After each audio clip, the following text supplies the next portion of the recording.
অধিনায়ক বলে যা খুশি তাই করতে হবে। এর আগে বিপিএলে উইকেটের ভূমিকায় দেখা গিয়েছিল নাজমুল হোসেন শান্ত। এবার চ্যাম্পিয়ন ট্রফিতে বল হাতে করলেন এরপর যা অঘটন। নিউজিল্যান্ডকে ছোট রানের টার্গেট দেবার পর বল হাতে অনন্যভাবে জ্বলে উঠেছিলেন তাসকিন আহমেদ। প্রথম ওভারেই উইকেটের দেখা পেয়েছিলেন। এরপর অবশ্য পরের ওভারে ব্রেক থ্রো এনে দিলেন Nahid Rana. Young, Williamson, David কনওয়েদের অর্থাৎ 72 রানে 3 উইকেট তুলে নিয়েছিল বাংলাদেশ। হয়তো সকলে ভেবেছিলেন ম্যাচটা হতে যাচ্ছে হাড্ডাহাড্ডি লড়াই, কিন্তু চতুর্থ উইকেট জুটিতে খেলার মোড়টাই পাল্টে দিলেন রাচিন্দ্রা রবীন্দ্রা এবং টম লাথাম। এই দুই ব্যাটার বাংলাদেশি বোলারদের উপর ছুরি ঘুরিয়েছেন। বাংলাদেশ যখন নিয়ন্ত্রিত বোলিংয়ের জন্য চেষ্টা করছিলেন, তখনই মাতুব্বরি করে বোলিংয়ে আসতে গেলেন নাজমুল হোসেন শান্ত। অবশ্য বোলিংও আসলেন, বোলিংয়ে স্বাদ মিটিয়ে দিলেন টম লাথাম।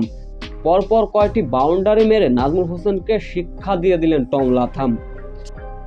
এদিকে নাজমুল হোসেন শান্তর বোলিং দেখে নিজের ভেরিফাই ফেসবুক পেজে লিটন কুমার দাস নাজমুল হোসেন শান্তর নাম দিয়ে বোলিং ইমোজি দিয়েছেন, লাস্টে দিয়েছেন হা হা রিয়াক। এতেই বোঝার বাকি নেই নাজমুল হোসেন শান্তর বোলিং দেখে হেসে খুন হয়েছেন লিটন কুমার দাস।